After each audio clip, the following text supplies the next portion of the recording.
गुजरात की सबसे बड़ी और अहम खबर की, क्योंकि गुजरात के राजकोट में हुए भीषण हादसे की बात करेंगे, जहां 28 लोगों की जान चली गई थी। गेमिंग जोन बिना किसी लाइसेंस और इजाजत के चलाया जा रहा था। पुलिस ने इस मामले में 3 लोगों को गिरफ्तार कर लिया है। इस वक्त की बड़ी और अहम खबर आपको बता दें कि इस पूरे मामले में चौथा जो आरोपी है उसे गिरफ्तार कर लिया गया है। राजस्थान के आबू रोड से इसे गिरफ्तार किया है। धवल ठक्कर इसका नाम बताया जा रहा है। गेम जोन में आग लगने के बाद धवल भाग चुका था, जिसे लगातार तलाशा जा रहा था। इस मामले में 6 लोगों को आरोपी बनाया गया है। 4 गिरफ्तार हो चुके हैं, जबकि 2 दूसरे आरोपी अशोक सिंह जडेजा और किरीट सिंह जडेजा अभी भी फरार बताए जा रहे हैं। 28 लोगों की इसमें जान चली गई थी। 5 एक ही परिवार से थे। गेमिंग जोन में जिस तरीके से शॉर्ट सर्किट से एक वेल्डिंग के दौरान यह आग शुरू हुई और उसके बाद 28 जिंदगियां ली गई। राजकोट मामले को लेकर गुजरात हाईकोर्ट ने इस मामले में नगर निगम, जिला प्रशासन, सरकार को खूब फटकार लगाई थी। इसी बीच सरकार ने राजकोट के पुलिस कमिश्नर और नगर निगम कमिश्नर का तबादला कर दिया है। आपको ये भी बता दें कि जो एनओसी फायर के लिए लेना था, उसका प्रोसेस चल रहा था। मतलब एनओसी अभी गेमिंग जोन को दिया नहीं गया था और उसी को लेकर आज कोर्ट ने फटकार लगाई थी। ब्रिजेश दोषी तमाम जानकारी के साथ हमारे संवाददाता जुड़ गए हैं। ब्रिजेश, और क्या जानकारी है इस शख्स के बारे में, और क्या कुछ पता चल पाया है जो 5वां आरोपी गिरफ्तार हुआ है? शशि, देखिए, ये जो आरोपी हैं ये धवल ठक्कर और ये सब लोग साझेदार थे। धवल ठक्कर, अशोक सिंह जाडेजा, किरीट सिंह जाडेजा और युवराज सिंह सोलंकी, ये सभी साझेदार है। और इनमें से अभी धवल ठक्कर के अलावा युवराज सिंह सोलंकी पकड़े जा चुके हैं। जो क्लब के मैनेजर, जो गेमिंग जोन के मैनेजर थे नितिन जैन, उनको भी पकड़ा गया है। और साथ ही राहुल राठौड़ जो तीसरे व्यक्ति थे उनको पकड़ा गया। 3 व्यक्तियों के आज 14 दिन के रिमांड मंजूर हो चुके हैं। चौथा आरोपी धवल ठक्कर अभी कुछ देर पहले ही पकड़ा गया है, उसको राजकोट पुलिस को सौंपा जाएगा। और बाकी जो 3 आरोपी हैं जो एफआईआर में नाम है, वो 3 अभी फरार है। अशोक सिंह जाडेजा, प्रकाश चंद्र हिरन और किरीट सिंह जाडेजा। तो ये तीनों फरार हैं, ये भी साझेदार माने जा रहे हैं। ये 2 प्लॉट थे जिसके ऊपर ये पूरा चल रहा था। पहले गो कार्टिंग के नाम पे मंजूरी ली गई और उसके बाद इलीगल स्ट्रक्चर बनाया गया, जो टेम्पररी स्ट्रक्चर था, जो पूरा फोम, प्लास्टिक और टीन से बना हुआ था, जिसकी वजह से जैसे ही आग लगी वो पूरा मलबे में परिवर्तित हो गया और 28 लोग उसमें झुलस गए। तो इसी वजह से जो है हाईकोर्ट ने भी फटकार लगाई है और कुल 7 अधिकारियों को सरकार ने सस्पेंड किया है। राजकोट पुलिस कमिश्नर और नगर निगम के कमिश्नर का तबादला किया गया है। बिल्कुल, आज हाईकोर्ट की तरफ से फटकार लगाई गई है। प्रशासन को भी बहुत बहुत शुक्रिया इस तमाम जानकारी के लिए, ब्रिजेश दोषी आपका। और इसी पर हमारी एक खास रिपोर्ट देखिए, कैसे 28 जिंदगियां एक गेमिंग जोन लील गया।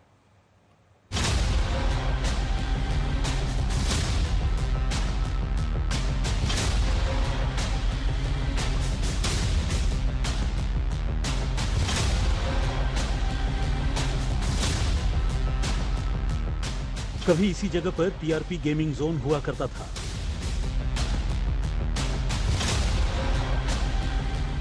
आज सिर्फ तबाही के निशान नजर आते हैं। ये राजकोट की वही जगह है जहां 28 लोगों की जिंदगी खाक हो गई। अब इस राज से पर्दा उठ चुका है कि राजकोट के गेमिंग जोन में आग कैसे लगी। टीआरपी गेमिंग जोन में 25 मई की शाम को हुए हादसे का ये सीसीटीवी फुटेज देखिए। इस वीडियो में शाम 5:33 पर गेम जोन के एक हिस्से में वेल्डिंग का काम होता दिख रहा है।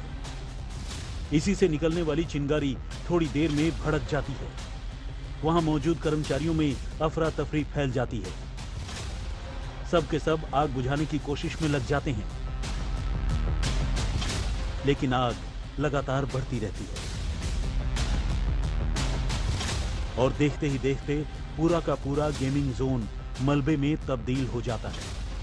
राजकोट गेम जोन दुर्घटना में 28 लोगों की जान गई, पर सबसे बड़े सवाल यही है कि ये जो स्ट्रक्चर था, टेम्पररी स्ट्रक्चर बनाया गया था, उसको मंजूरी किसने दी थी? गुजरात हाईकोर्ट ने भी यही सवाल किए हैं।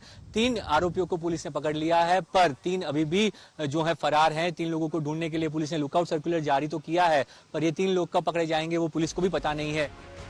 गेमिंग जोन में आने जाने का एक ही रास्ता था। महज 2 मिनट के अंदर आग ने भयानक रूप ले लिया, जिसके कारण पूरा गेम जोन आग की चपेट में आ गया। मैं और मेरा कजिन 10 साल का है, जो बॉलिंग करने गए थे और वहाँ पे हम बॉलिंग कर रहे थे और नीचे आग लग गई। तो हम वहाँ का स्टाफ हमें पीछे इमरजेंसी एग्जिट पे ले गया। तो हुआ ऐसा कि आग जो लगी थी वो इमरजेंसी एग्जिट के नीचे ही लगी थी। तो हमारा एंट्री गेट और ये इमरजेंसी एग्जिट ये सब बंद हो गया था। राजकोट हादसे को लेकर गुजरात हाईकोर्ट सख्त है। अदालत ने राजकोट महानगर पालिका प्रशासन को जमकर फटकार लगाई। कोर्ट ने कहा, बच्चों समेत 28 लोगों की मौत के बाद आपको अब पता चल रहा है कि शहर में 2 गेमिंग जोन बिना परमिशन के चल रहे हैं। क्या आप अंधे हो गए हैं या फिर सो रहे हैं? अब हमें नगर प्रशासन और गुजरात सरकार पर बिल्कुल भरोसा नहीं रहा। ये त्रासदी आंखें खोलने वाली है। सबसे दुखद बात यह है कि इसमें मासूम बच्चों की भी मौत हुई है। कोर्ट ने पुलिस और नगर निगम से 3 जून तक हलफनामा देने को कहा है। 6 जून से इस केस की सुनवाई शुरू होगी।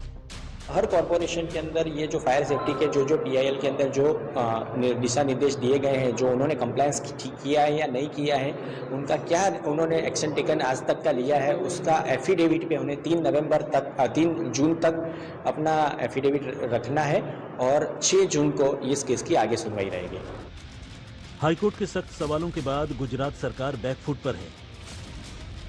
आनंद पटेल की जगह DP देसाई को राजकोट नगर निगम का नया कमिश्नर बनाया गया है। राजकोट के पुलिस कमिश्नर राजू भार्गव का भी तबादला कर दिया गया है।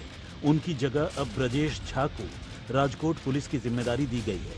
कमिश्नर के साथ साथ राजकोट के 2 बड़े अधिकारियों का भी ट्रांसफर किया गया है। इतना ही नहीं, अब तक इस मामले में 7 अधिकारियों को सस्पेंड किया जा चुका है, जिसमें नगर निगम, लोक निर्माण विभाग के 2 इंजीनियर और 2 पुलिसकर्मी शामिल हैं। साथ ही नगर निगम के फायर एंड इमरजेंसी सर्विसेज के स्टेशन ऑफिसर रोहित विगोरा को भी सस्पेंड किया गया है। SIT द्वारा जांच घटना के दिन ही उसी रात देर रात चालू की गई थी। SIT ने महानगर पालिका हो, पुलिस विभाग हो या फिर RNB या फिर फायर डिपार्टमेंट हो, ये सभी के डॉक्यूमेंट्स 2021 से आज तक की ये मैटर्स को रिलेटेड जो फाइल्स थी वो उसी दिन रात को बरामद कर ली है। सबसे पहला जो प्राथमिक जो SIT का रिपोर्ट था, जिसमें 2024 में जिनके जो कोई अधिकारी ने इसमें रिपोर्ट्स दिए हैं, वो रिपोर्ट्स के आधार पे खास तौर पे आज जो 7 अधिकारी थे उनको सस्पेंड किए गए। मुख्यमंत्री जी ने आज सुबह भी एक हाई लेवल बैठक बुलाई थी। इस बीच राजकोट अग्निकांड की जांच कर रही SIT ने तीसरी गिरफ्तारी की है। क्राइम ब्रांच ने गेमिंग जोन में वेल्डिंग करवाने वाले को भी गिरफ्तार कर लिया है। वहीं राजकोट बार एसोसिएशन ने फैसला किया है कि गिरफ्तार हुए आरोपियों का केस कोई वकील नहीं लड़ेगा। जब तीनों आरोपियों की कोर्ट में पेशी हुई तो उन्हें अदालत की ओर से वकील दिया गया। जिरह हुई और फिर कोर्ट ने तीनों को 14 दिन की पुलिस रिमांड में भेज दिया। राजकोट बार एसोसिएशन ने ऐसा निर्णय लिया है कि 4-5 एडवोकेट जो सीनियर एडवोकेट है उसकी भी सेवा ले दी जाएगी और इन्वेस्टिगेशन में जो भी क्षति है वो क्षति नहीं रहे, इसलिए पुलिस कमिश्नर को भी एक पत्र लिख के रजूआत करेंगे। और राजकोट बार एसोसिएशन स्वजनों के साथ है, परिवारजनों के साथ है। कोई भी जगह अगर जरूरत पड़ी तो राजकोट बार एसोसिएशन खड़े पगे रहेंगे। लेकिन सवाल यह है कि आखिर गेमिंग जोन में ऐसा क्या था कि कुछ सेकंड में पूरा का पूरा कंपाउंड जलकर राख हो गया। गेमिंग जोन की फर्श रबड़ और रेक्सीन से बनी थी, छत भी थर्मोकोल से बनी थी, जबकि कुछ जगहों पर फाइबर का इस्तेमाल हुआ था और डीजल से भरे ड्रम भी रखे थे। इसके अलावा गेमिंग एक्टिविटी के लिए कुछ टायर रखे थे। राजकोट से ब्रिजेश दोषी के साथ अतुल तिवारी, अहमदाबाद, आज तक।